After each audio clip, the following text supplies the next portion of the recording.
Gail Zergerman, and this is Growing Older with Gusto. Each episode, I interview people who are growing older in an inspiring way. Whether you're 30, 60, or 80 years of age, these interviews will help to conquer your fear of aging. Please subscribe to our channel and check out our website at www.growingolderwithgusto.com. Hello, and welcome to Growing Older with Gusto. I'm your host, Gail Zergerman, and welcome, and thanks for listening. This podcast was created to bring out the different aspects of growing older in a positive and productive way, whether you're 30 or 60 years of age. And today we're shaking things up a bit and we're taking a cultural tour. Our guest is Yvonne Wolf, an international communicator, is going to talk about what it's like to grow older in Asia and how they do it differently over there than here in the US. Yvonne is a whirlwind of activity as a mom, speaker, educator, and host of a TV show here in Chicago. She's also found the time to learn Mandarin, Danish, Japanese, Spanish, and Greek. She's agreed to speak in English today, thankfully. So we have a lot to talk about with Yvonne, so let's get to it. Welcome to the show, Yvonne. Nice to be here. I love to share cross-cultural lessons.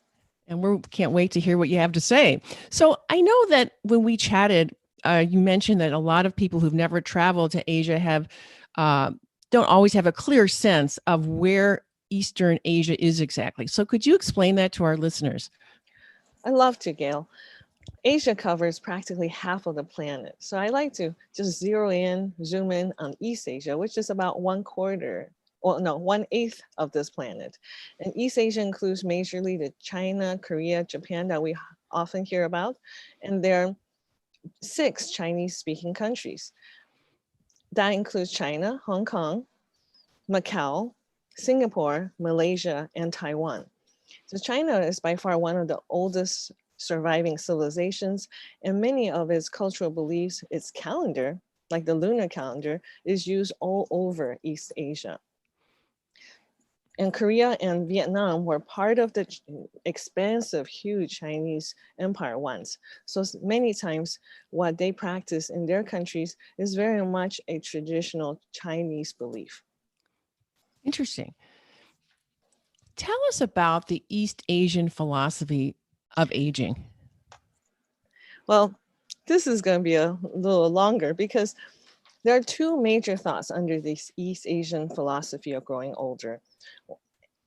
And let me just back up a little bit on where these philosophies migrated to.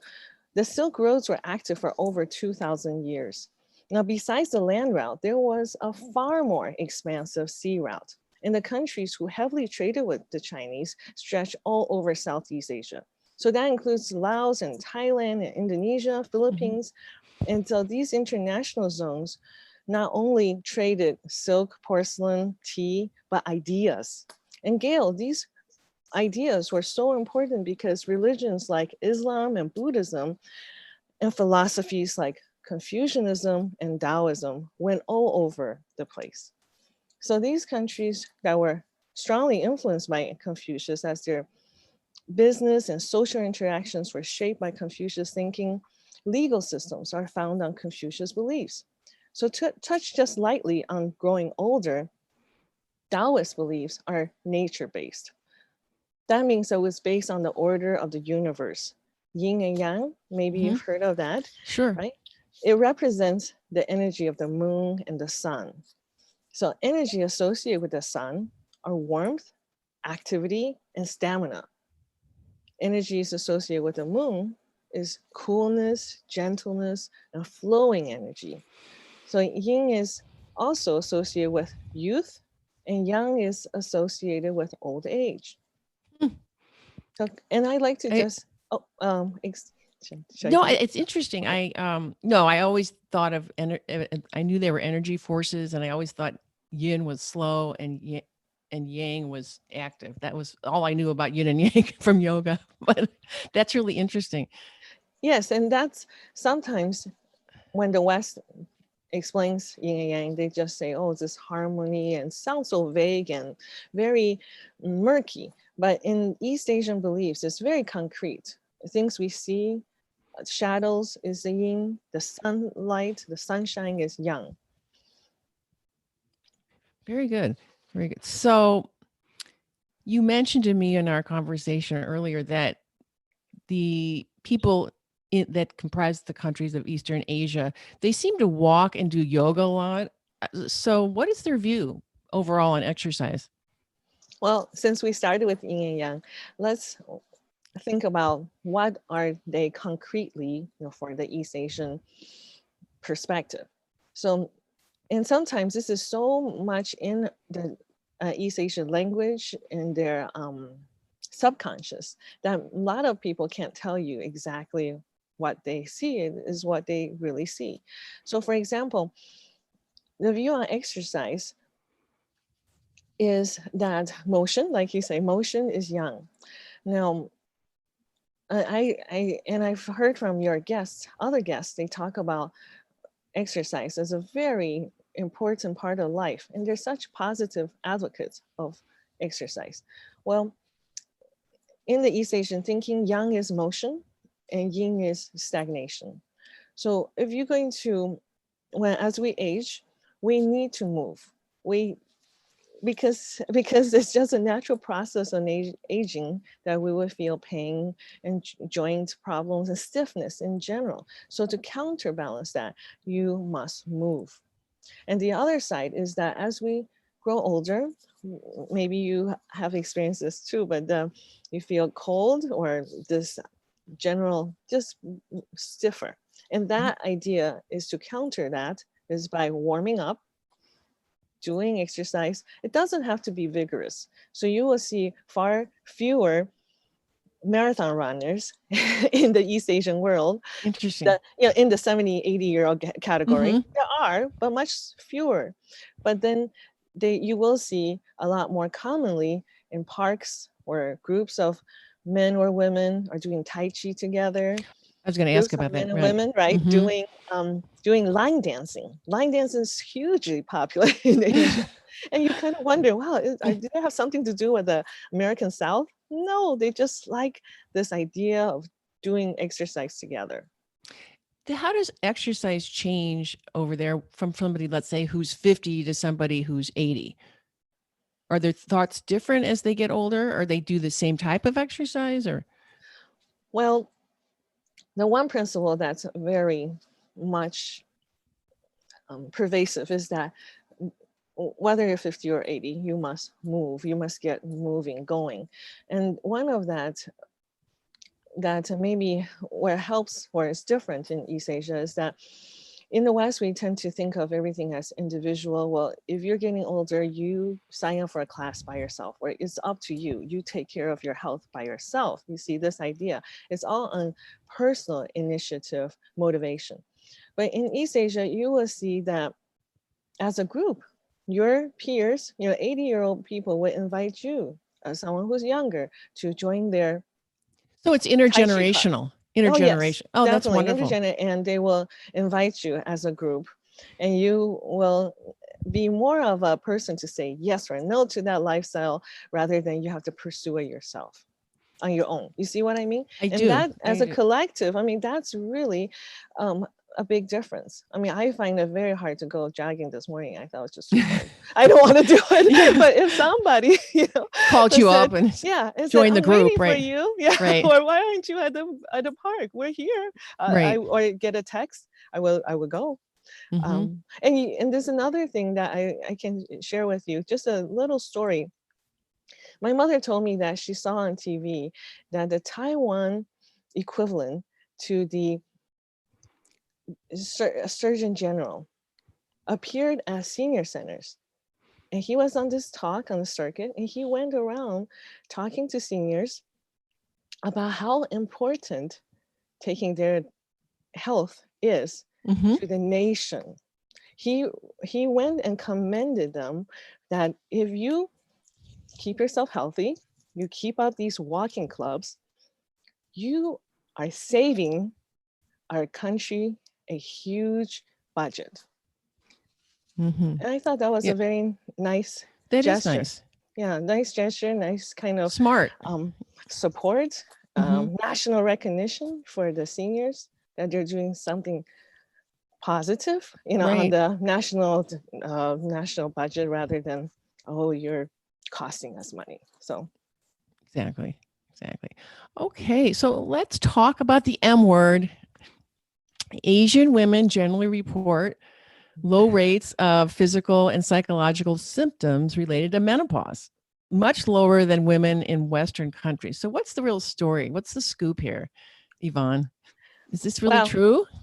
well, Gail, it isn't true that Asian women don't have the same physical and psychological symptoms related to menopause. There have been several studies shown that the problem or the issue is actually Asian women tend to report fewer menopausal symptoms. And Asian women may minimize its effect on her life or severity because her cultural normalizes menopausal symptoms. The culture prepares, so to speak, Asian women to accept change, and that these things that you feel is just part of a normal aging process. Now, research shows that East Asian women tend not to see menopause as a curse, and there's less of a fight against this natural process.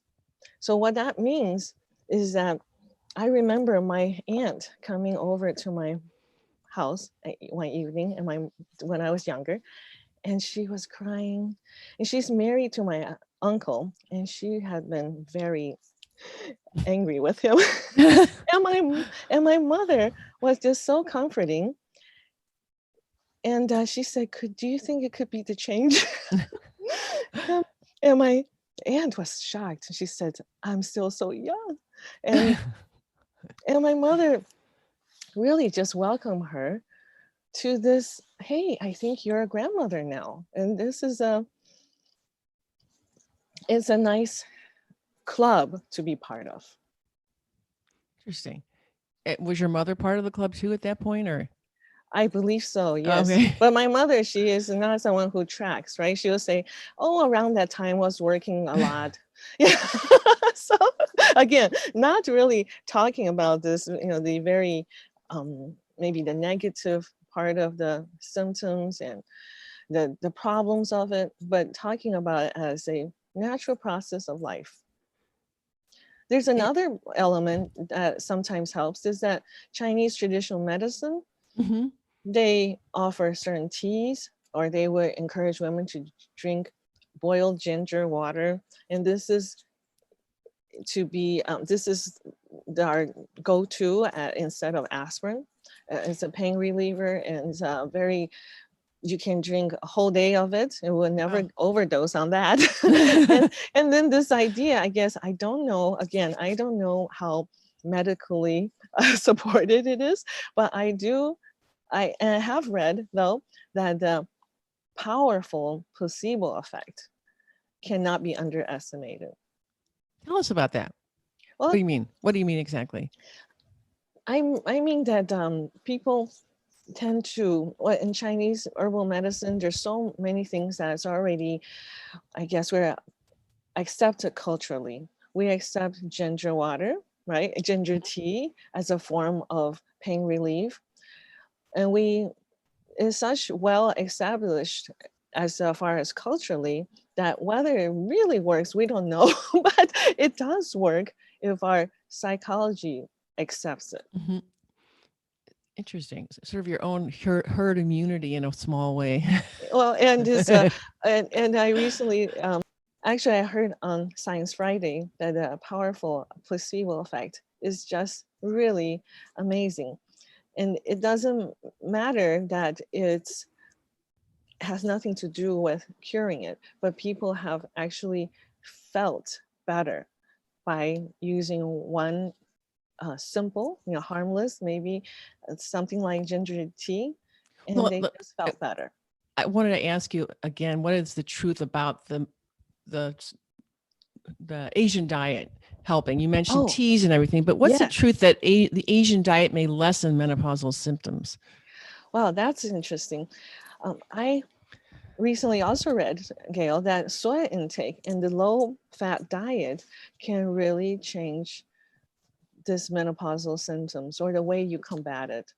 And many Chinese and East Asian people eat soybean in many forms, like soy milk, Or tofu. miso soup or something. Yes, and tofu, and tofu comes in about 50 different varieties in the East Asian diet, so you don't feel like, oh, is it tofu again? Okay, it's in there. Yeah, it's in soups, it's in sandwiches, or let's say, so it really you don't feel like you're, oh, I'm eating soybean again. Is soybean is part of our diet.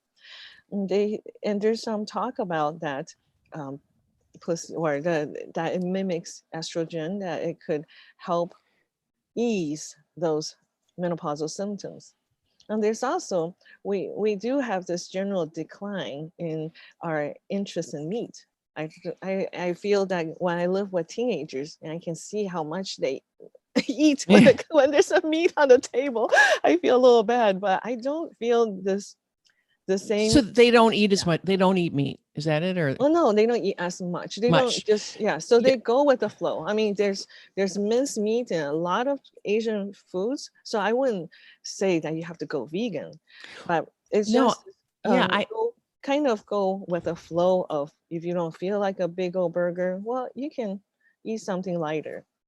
I just read an article on longevity online yesterday, and they did some research, some doctor, and apparently they found that people who really didn't eat meat or didn't eat much meat were the ones who lived the longest. So that was one thing they found out of the research. So that Yeah. correlates with what you're saying. So Well, there's definitely a lot of vegetarians in East Asia, and there. But I want to say that mm, vegetarianism is a different right, view right, over there. That right. we can have a one day vegetarian. You don't have to be strict every day type of practice. Is there's certain Interesting. days? So it's Yeah. kind of like Meatless Monday, right? Yes, and in a lot of Buddhist countries, the 1st and the 15th of the Chinese lunar calendar, they are vegetarian. So they follow only some days. Another thing I can offer you, Gail, is that snacking. Now, a lot of East Asian snacks are not as, let's say, they're low caloric. So that could be a postmenopausal or perimenopausal symptoms, like this snacking, that you feel like eating something. Well, the choices in East Asian snacks aren't as fattening as cheesecake and chips. So some of the snacks that are typical we eat is like melon seeds, which is like sunflower seeds. You can eat that all day long. It's not ever going to be equivalent to a bag of chips. And want me to remind everyone that, oh, there's so many dried fruits, dried dates as snacks. Again, those snacks are going to create less of menopausal symptom of weight gain than other choices. So, Yvonne, how do women in Asia view this whole idea of growing older? Well, Gail, it is a natural process. Well, we all do this all over the world, right? But the yin and yang, we tend to think of it also as that the heavens gave women the miraculous power of giving birth. And it's time for that to go. This is as natural as life can be. And one other thing, when we talked about foods and talked about the way we think about some things that perceive them as problems or not perceive them as problems, there's also one element I recently read about. I read about this book on the 18th century encounter between American trading ships landing in China. And one of the many cultural conflicts they experienced was the form of dressing. Western society was associated with tight clothing. And yeah, in China, then the Chinese people felt that was so odd because Chinese clothes was generally very loose or looser. Mhm. They wore robes. And I still find that relatively true now. If we have to get ready for something, a special event that we have to go in person, we generally have to wear something tighter, more form fitting. Now we're all home. many times people are lounging, right? Lounging in sweatpants. And I admit too, I have 3 pairs of jeans. For those days I'm a little more bloated than the days I'm not. And if you look at general clothing, and generally again, general clothing for older people in Asia, they fit looser. They're not as form-fitting. And so I think that will give us fewer frustrations when we feel like, oh, which pair of jeans can I wear today? Or I'm wearing the same pair because its clothes should be, so to speak, looser. Why do you think that is? Well, tradition. I think Asian clothes have traditionally, if you see people dress more like Asians, or they have the kimono or Mm-hmm. those jackets, they are looser, and it works with hot flashes. It works with those days feels chill just in the same room with other people. So I think those things will create less feeling of that stress that I'm dealing with menopausal symptoms. And so you think the loose clothing lessens some of the symptoms, and therefore women in Don't Eastern Asia, report. they don't report it because they don't experience it as much. Yes, I didn't feel hot, or I didn't feel I was bloated because I'm wearing the same clothes. They're just a little looser, right? And this is a funny thing if we don't really look at it. We don't think about it. That's a good segue to my next question. Okay. I'm sorry to interrupt you. Oh, no, not at all. So, as you and I talked about, there's kind of this obsession in the United States about staying in shape as you get older. And Yes. how do the Asians deal with the changes that come about with growing older? Well, I think the Western ideals of how fit you have to be, it has made it to Asia, definitely. I definitely know my aunts and other women who are vigorously working out to stay trim, to look, to have that 30-year-old body when they're 60 and 70. But again, I'm talking about big numbers and larger population. In general, in Asia, growing older is considered a promotion. It's not a demotion. That means that people they have elevated into status by being older. For example, now I heard a recent statistics that only since the 20th century that women have outlived men in lifespan. Wow, what an interesting thought.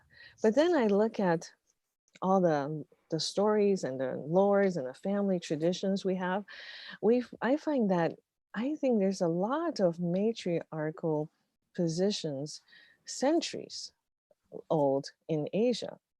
So that means that when you're a grandmother, you're invited to speak at family dinners. You're invited to bridal, baby, or what's equivalent to baptismal parties, because you have some wisdom to impart. You have something to say and welcome this member into society. Then you're asked to bless the baby and sometimes even name the baby. So I think that being older doesn't come with being forgotten or only remembered as not as beautiful as you once were. I mean, that's a terrible thing. I think that we are often we're trying to compete against ourselves, and how could we stay in a body of 20 when I'm no longer 20? And I can tell you, Gail, I'm 50, and I feel that there's— You look great, by the way. Oh, thank you. I feel that of course, we have to look at our advertising world, right? And how few women who are in over 50 is in movies, in those in the advertising world. Right. But yeah, and I have to tell you that when my husband married me, and my husband is not Asian, and he was surprised that in the larger family gatherings, mothers do much of the talking. They make many decisions more so than the men. So he made me realize that maybe all this time I lived in a matriarchy, not not all these things that people try to tell me that, Confucius was so sexist, or the whole Asian world is so much more more patriarchal. And then I have to think, I'm not sure if that's true. I'm really not sure if that's true, because grandmothers often run the intergenerational households. They run the budgets, they run the festive meals, they carry on the tradition. They're the people the rest of the family ask when they don't know what to do. So they're revered, correct? Yes, and Yeah. their opinions is sought after. They're not something that you hide and don't tell grandmother. More like, well, maybe grandma knows what to do. Okay, somebody is going through trouble. That's wonderful. That is great. What about ageism? We hear a lot about ageism in our country. Oh What yes, do you hear about that over in Asia? well, this East is a Asia? big topic, and I don't think we can cover much Right. here, but just a But little just bit. in a few I sentences. Yes, I think so. I came across a recent study about cross-cultural view on Asianism. And the story is that where Asia and Europe have a significant elderly population, are the views towards the elderly more favorable than the US? Now, this is a good question, because right now our senior management positions are still held predominantly by men over 50. And in Asia is definitely true. In Asia, you will see this trend there's no CEO under 40. I don't think there's any CEO even, it's actually over 50 is more the typical situation. And then the study says is still inconclusive, but the prevailing opinion is that you would think Eastern cultures that are influenced by Confucianism would teach young people to respect and revere older people. I do see that in the business etiquette. When you introduce someone, you introduce them by the seniority, the senior member Mm-hmm. of the company, and you go down by their age, and it's not as much as by strictly by the title, you see. And you can't just assume someone who is the first person to approach you at this meeting is the CEO. You have to watch for these nonverbal clues. But in the United States, we still see most CEO positions are held by men over 40. In the last 10 years, I have seen an increase, a significant increase in females holding these positions, but these women are also over 40. So, so I think Asianism is such a big term that we can only touch a little bit here. Okay. So this has been really fascinating. And I wanted to ask you, just as a last question, do you have any message that you would give to our listeners here in the United States about growing older with gusto from your Oh, experiences? oh yes. Well, Gail, I think growing older is a promotion. It's not a demotion. And I love we that. have, Yep. yes, we have so many more conversations to have with younger people. We've That's been there. We've dated the first time our lives. We've worried about what the opposite sex think of us, right? We've moved from one home to another. We bought a home before. We've broken up with some love interest. We've been embarrassed, right, by right. something our children said. We've been embarrassed by one of our best friends said, and we know how to make friends. We know how to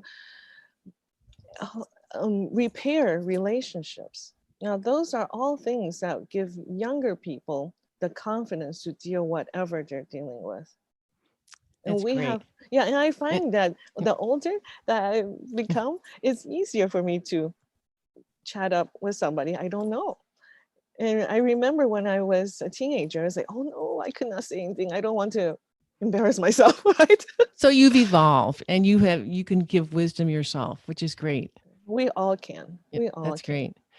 I want to thank you. And I know you've promised to come back on the show another time. You've got some really a lot more to talk about. I was going to let our listeners know what they have to look forward to. You're going to come back and talk about the Chinese Zodiac and why life starts at 60, and Chinese traditional medicine, right? And how it Yes. makes you healthier. So there are a lot of topics, and we didn't have enough time today to cover everything, but we really appreciate everything. And we really enjoyed having you on the show. So if somebody wants to contact you, what's the best way to go about doing that, Yvonne?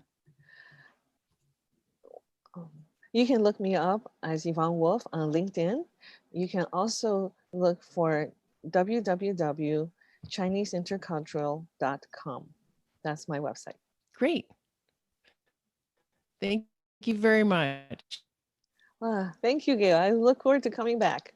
Please subscribe to our channel and check out our website at www.growingolderwithgusto.com.